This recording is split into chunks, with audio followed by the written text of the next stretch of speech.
नमस्कार दोस्तों, स्वागत है आप सभी का आपके अपनी प्रोग्रेसिव एजुकेशन चैनल पर। मैं पूनम यादव। आज की वीडियो दोस्तों हमारी रीजनिंग की है, जो कि 42 नंबर की वीडियो है। तो दोस्तों इस वीडियो में हम आरपीएफ यानी कि रेलवे प्रोटेक्शन फोर्स में आए हुए क्वेश्चनों को ही करने वाले हैं। जैसे कि आप सभी को पता है कि आरपीएफ में एसआई और कांस्टेबल की वैकेंसी आ चुकी है।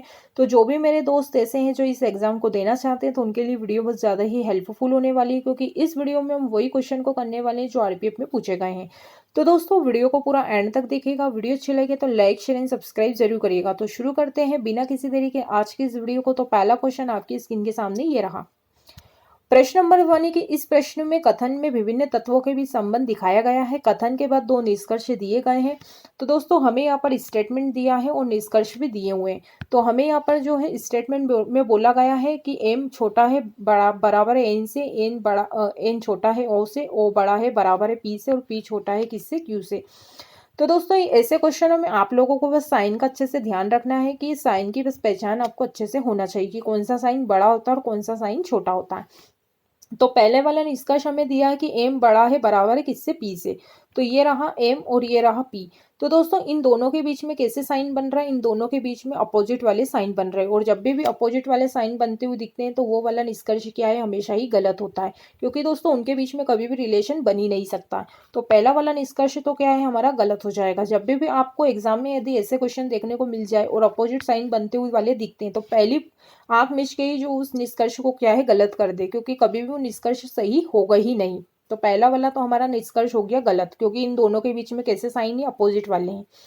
अब दोस्तों सेकंड वाला हमें निष्कर्ष के दिया है कि ओ बड़ा है किससे, एम से। तो ये रहा एम और ये रहा ओ। तो हमसे बोला है कि ओ बड़ा है किससे, एम से। तो दोस्तों यहाँ पर जो है एम छोटा है बराबर है किससे, एन से। तो ये दोनों कैसे है, बराबर में है। तो दोस्तों यदि ये बराबर में है तो मैं इनको क्या, ये जैसे कि एम छोटा है और बराबर किससे, एन से। तो ये बराबर में, तो क्या मैं इनको ऐसा भी लिख सकती हूँ। तो दोस्तों ऐसे भी लिखा जा सकता है। एन की जगह यदि मैं एम को लिख दूं तो ऐसे भी कर सकते हैं, क्योंकि ये दोनों कैसे हैं, बराबर में है। तो एम की जगह क्या है, एन आ जाएगा, और एन की जगह क्या है, एम चला जाएगा। तो अभी भी आप देख सकते हैं कि एम बड़ा है बराबर है किससे, एम से, और एम छोटा है किससे, ओ से। तो दोस्तों निष्कर्ष में भी हमसे यही बोला है कि एम छोटा है और ओ बड़ा है किससे, एम से। तो सेकंड वाला जो निष्कर्ष होगा वो हमारा क्या है, करेक्ट हो जाएगा। ओ बड़ा है किससे, एम से। और यहाँ पर भी क्या है दोस्तों, ओ बड़ा है किससे, एम से। तो सेकंड वाला जो निष्कर्ष है वही क्या है, हमारा फॉलो करता है। तो बस दोस्तों ऐसे क्वेश्चनों में आप लोगों को साइन का अच्छे से ध्यान रखना है। यदि आप लोग साइन के अच्छे से पहचान कर लेंगे तो ऐसे क्वेश्चनों का आंसर आप विदिन सेकंड में दे देंगे। और इन जब भी और अपोजिट वाले साइन बनते हैं तो उनके बीच में कभी भी रिलेशन बन ही नहीं सकता है। तो वो वाला निष्कर्ष क्या है, हमेशा क्या है, गलत माना जाएगा। चलते हैं अगले प्रश्नों की ओर। क्वेश्चन नंबर 2 है, किसी निश्चित कोड में गेस्ट को 53@end2 और मीन को 6@4s के रूप में लिखा जाता है। तो इसी कोड भाषा में सैम को कैसे लिखा जाएगा। तो दोस्तों हमें यहाँ पर जो है सैम की कोडिंग बतानी है। तो ऐसे क्वेश्चनों में हम इसी में से ही क्या है, इनके कोडिंगों को ढूंढ के लिखेंगे। तो यहाँ पर है एस, और एस के लिए यहाँ पर क्या कोड दिया है, तो एस के लिए यहाँ पर जो है एंड वाला कोड दिया हुआ है, एंड कोड दिया है। आगे दिया है ए, तो ए के लिए यहाँ पर क्या कोड किया है, तो ए के लिए ये रहा ए, और ए के लिए यहाँ पर दिया इन्होंने 4।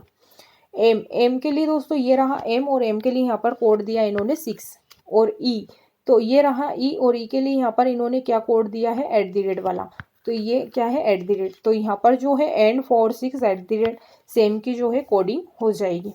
तो कई बार दोस्तों कोडिंग डिकोडिंग के क्वेश्चन में जो है हमें इन्हीं में से ही क्या है, कोडिंग ढूंढ के लिखना पड़ता है। तो चलते हैं अब अगले प्रश्नों की ओर। क्वेश्चन नंबर 3 है कि श्रृंखला में गलत संख्या का पता लगाएं। तो दोस्तों हमें यहाँ पर एक सीरीज दी हुई है और इसमें हमें गलत संख्या का पता लगाना है कि इसमें गलत संख्या कौन सी है। तो यहाँ पर 0 से संख्या 1 हो गई, यानी कि कितना, 1 प्लस हुआ है। 1 से 3 हो गई, यानी कि 2 प्लस हुआ है। 3 से 6 यानी कि 3 प्लस हुआ है। फिर 6 से संख्या 10 यानी कि 4 प्लस हुआ है। 10 से 15 यानी कि 5 प्लस हुआ है। 15 से 21 यानी कि 6 प्लस हुआ है। 21 से 28 यानी कि 7 प्लस हुआ है। अब 28 में दोस्तों, और जब हम 8 प्लस करेंगे तो 37 नहीं आएगा, यहाँ पर कितना आएगा, 36 आएगा। जब हम 28 में 8 प्लस करते हैं तो 36 आता है, न कि 37 आता है। अब 36 में दोस्तों जब हम 9 प्लस कर देंगे तो कितना आ जाएगा, 45 आ जाएगा। तो यहाँ पर जो गलत संख्या होगी वो कौन सी होगी, वो 37 होगी। चलते हैं अब अगले प्रश्नों की ओर। क्वेश्चन नंबर 4 है के एन से छोटा है लेकिन एम से लंबा है, जे के से लंबा है लेकिन एन से छोटा है, तो के एन एम और जे में सबसे छोटा कौन है। तो दोस्तों ऐसे क्वेश्चनों में जैसे हमसे प्रश्न में बोला है ना, हम वैसा ही क्या है यहाँ पर जमाएंगे। हमसे बोला है कि के जो है एन से छोटा है, तो के जो है किससे छोटा है, एन से छोटा है। तो ये रहा के और ये रहा एन, क्योंकि के एन से छोटा है यानी कि एन बड़ा है। लेकिन यहाँ पर बोला है लेकिन एम से लंबा है, कौन लंबा है, तो एन से कौन लंबा है दोस्तों, के लंबा है। आगे बोला है जे जो है के से लंबा है, तो जे जो है किससे लंबा है दोस्तों, के से लंबा है। तो ये रहा एन बड़ा है किससे, जे से, फिर जे बड़ा है किससे, के से, और के बड़ा है किससे, एम से। तो दोस्तों हमसे क्वेश्चन में बोला है कि सबसे छोटा कौन, तो सबसे छोटा होगा एम। तो ऑप्शन डी हमारा क्या है, करेक्ट हो जाएगा। यदि हमसे प्रश्न में पूछते कि सबसे बड़ा कौन, तो सबसे बड़ा होता हमारा एन। तो बस दोस्तों हमसे छोटा पूछा है तो हमने उसका जो है आंसर बता दिया। तो बस जैसा हमसे प्रश्न में बोला था दोस्तों, हमने वैसा ही यहाँ पर क्या है क्वेश्चन को जमाया है, और जो हमसे क्वेश्चन में पूछा है हमने उसको ही क्या है आसानी से बता दिया। यदि हमसे बड़ा पूछते तो हम वो भी बता देते, हमसे लेकिन छोटा पूछा है प्रश्न में तो हमने छोटा बता दिया कि एम छोटा होगा। चलते हैं अब अगले प्रश्नों की ओर। प्रश्न नंबर 5 पे, यदि किसी दर्पण को उत्तर की ओर रखा जाए तो दी गई उत्तर आकृतियों में से कौन सी आकृति प्रश्न आकृति का सही प्रतिबिंब होगी। यानी दोस्तों ये वाली आकृति को जब हम दर्पण में देखेंगे तो ये आकृति कैसे बनती हुई दिखेगी, हमें ये बताना है। तो हमें यहाँ पर 4 ऑप्शन दिए हैं, तो 4 ऑप्शन में हमें देखना है कि कौन सी आकृति ये वाली बनती हुई नजर आएगी। तो दोस्तों पहले वाले ऑप्शन में क्या है, ये हमारा जो जी है ये सीधा बन रहा है, लेकिन ये क्या है उल्टा बनेगा, तो ये ऑप्शन हमारा हो गया गलत।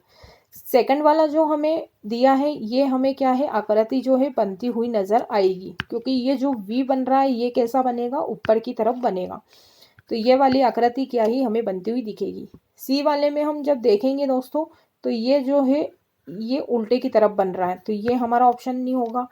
इसमें दोस्तों जी जो है ये सामने चला गया, तो ये आकृति भी बनती हुई नजर नहीं आएगी, क्योंकि ये जो आकृति है ना दोस्तों ये सिर्फ पलट जाएगी, यानी कि ये जो वी है ये ऊपर हो जाएगा। लेकिन ये वाली आकृति में क्या है, जो जी वो सामने हो गया, ये जी गलत बन रहा है, तो जो ऑप्शन बी वाली आकृति वही क्या है सही बनेगी। बस दोस्तों ऐसी आकृतियों के क्वेश्चनों में बस नजरिए का ही खेल रहता है, हमें क्या है बस नज़र टिका के देखना पड़ता है कि कैसी आकृति बन रही है, किधर घूम रही है, बाकी ऐसे क्वेश्चनों में कुछ भी नहीं होता है। चलते हैं अगले प्रश्नों की ओर। क्वेश्चन नंबर 6 है कि कौन सी उत्तर आकृति प्रश्न आकृति के पैटर्न को पूरा करेगी। यानी कि दोस्तों हमें यहाँ पर 4 आकृति दी हुई और 4 आकृति कौन सी है जिसको हम यहाँ पर रख दें, जिससे ये आकृति जो है पूरी कंप्लीट हो जाएगी। तो देखते हैं। तो दोस्तों पहला वाला जो ऑप्शन है इसमें जो लाइन है ये कैसी बन रही है, ऐसी बन रही है, तो ये ऑप्शन हमारा हो जाएगा गलत। सेकंड वाले ऑप्शन में दोस्तों आगे लाइन है लेकिन पीछे लाइन नहीं है, यहाँ पर भी देखो पीछे लाइन है आगे लाइन है, दोनों ही तरफ लाइन है, तो ये ऑप्शन भी हमारा हो जाएगा गलत। तीसरे वाले ऑप्शन में बाहर की तरफ तो लाइन बन रही दोनों तरफ, लेकिन इसके बीच में क्या है अंदर 2 बार लाइन बन रही है, लेकिन यहाँ आप देखो सभी में क्या है अंदर जो है 1 बार लाइन बन रही है, लेकिन इसमें क्या है 2 बार लाइन बन रही है, यानी कि ये वाला ऑप्शन भी हमारा क्या हो जाएगा गलत हो जाएगा। ऑप्शन डी वाली आकृति हमारी सही होगी। जब ये वाली आकृति को जब हम यहाँ पर रख देंगे तो ये आकृति क्या है एकदम पूरी तरीके से कंप्लीट हो जाएगी, तो डी वाली जो आकृति वही क्या है हमारी सही होगी। चलते हैं अब अगले प्रश्नों की ओर। क्वेश्चन नंबर 7 है कि निम्नलिखित आकृति में कुल कितनी सरल रेखाएं। तो दोस्तों हमें यहाँ पर जो है सरल रेखा बताना है कि कुल कितनी सरल रेखा है। तो पहले हम खड़ी वाली देखेंगे कि खड़ी वाली कितनी रेखा है, फिर आड़े में देखेंगे कि हम आड़ी में कितनी रेखा है। तो खड़े वाले में जब हम देखेंगे तो 1 ये है, फिर ये 2, फिर ये 3, फिर ये 4, फिर ये 5 और ये फिर ये 6। तो दोस्तों खड़े में कितनी लाइन बन रही है, 6 लाइन बन रही है। अब हम आड़े में देखेंगे कि आड़े में कितनी लाइन बन रही है, तो 1, 2, 3, 4, 5, 6 और 7। तो दोस्तों आड़े में कितनी लाइन बनती हुई दिख रही है, 7। तो 6 और 7 कितना होता है 13। तो कितनी कुल सरल रेखा है, तो 13 है, तो ऑप्शन बी हमारा क्या है करेक्ट हो जाएगा। तो दोस्तों ऐसे जो सरल रेखा वाले क्वेश्चन है एग्जाम में कई बार पूछे गए हैं, बस हमें क्या है यहाँ पर कितनी रेखाएं बन रही उनको गिनना रहता है। चलते हैं अब अगले प्रश्नों की ओर। क्वेश्चन नंबर 8 है आपकी स्क्रीन के सामने। निम्नलिखित 4 शब्दों में से 3 एक निश्चित तरीके से एक समान है, विषम का चयन करें। यानी कि दोस्तों यहाँ पर जो है 3 शब्द जो है एक समान है, बाकी इसमें से क्या है एक विषम है, तो हमें विषम वाले का पता लगाना है। तो दोस्तों यहाँ पर हमें दिया है पंचभुज। पंचभुज क्या होता है दोस्तों? 5 भुजाओं का क्या होता है? बहुभुज पंचभुज कहलाता है। यहाँ पर दिया है हमें सप्तभुज। 7 भुजाओं का बहुभुज क्या होता है? सप्तभुज होता है। यहाँ पर दिया है दोस्तों षटभुज। षटभुज क्या होता है? 6 भुजाओं वाला षटभुज होता है। और दोस्तों यहाँ पर दिया है एक दशभुज। एक दशभुज क्या होता है? 11 भुजाओं का एक दशभुज होता है। तो दोस्तों आप लोग यहाँ पर देख सकते हैं 6 को छोड़ के बाकी 5, 7 और 11 ये तीनों ही कैसे हैं? यहाँ पर विषम संख्या है, लेकिन 6 एक क्या है? 6 एक सम संख्या है। तो ऑप्शन जो सी है हमारा वही क्या है? यहाँ इन तीनों से अलग हो जाएगा, क्योंकि 5, 7 और 11 ये तीनों ही क्या है? विषम संख्या है, लेकिन जो 6 कैसा है? 6 एक सम संख्या है। तो इसमें इन तीनों के ऑप्शन जो तीनों है शब्द उनके तीनों एक समान है, लेकिन जो षटभुज है यही क्या है? अलग हो जाएगा। तो ऑप्शन सी हमारा क्या है? करेक्ट हो जाएगा। चलते हैं अब अगले प्रश्नों की ओर। क्वेश्चन नंबर 9 है, निम्नलिखित श्रृंखला में अगली संख्या याद करें। यानी कि हमें दोस्तों यहाँ पर क्वेश्चन मार्क की जगह संख्या को फाइंड आउट करना है कि यहाँ पर कौन सी संख्या आएगी। तो दोस्तों यहाँ पर 39 से संख्या 50 हो गई, यानी कि 11 प्लस हुआ है। फिर 50 से 63 हो गई, यानी कि यहाँ पर कितना प्लस हुआ है? 13 हुआ है। 63 से यहाँ पर संख्या कितनी हो गई? 80, यानी कि 17 प्लस हुआ है। और 80 से 99 हो गई, यानी कि कितना प्लस हुआ है? 19 प्लस हुआ है। अब दोस्तों 19 में हम कितना प्लस करें कि हमारा आंसर आ जाए? तो अब हम इनके अंतर में भी क्या है? अंतर देखेंगे। तो 11 और 13 में कितने का अंतर है? 2 का अंतर है। फिर 13 और 17 में कितने का अंतर है? 4 का अंतर है। फिर 17 और 19 में दोस्तों कितने का अंतर है? 2 का अंतर है। तो आप देख सकते हैं पहले 2 का अंतर, फिर 4 का अंतर, फिर 2 का अंतर। तो अगला जो अंतर आएगा वो 4 का आएगा।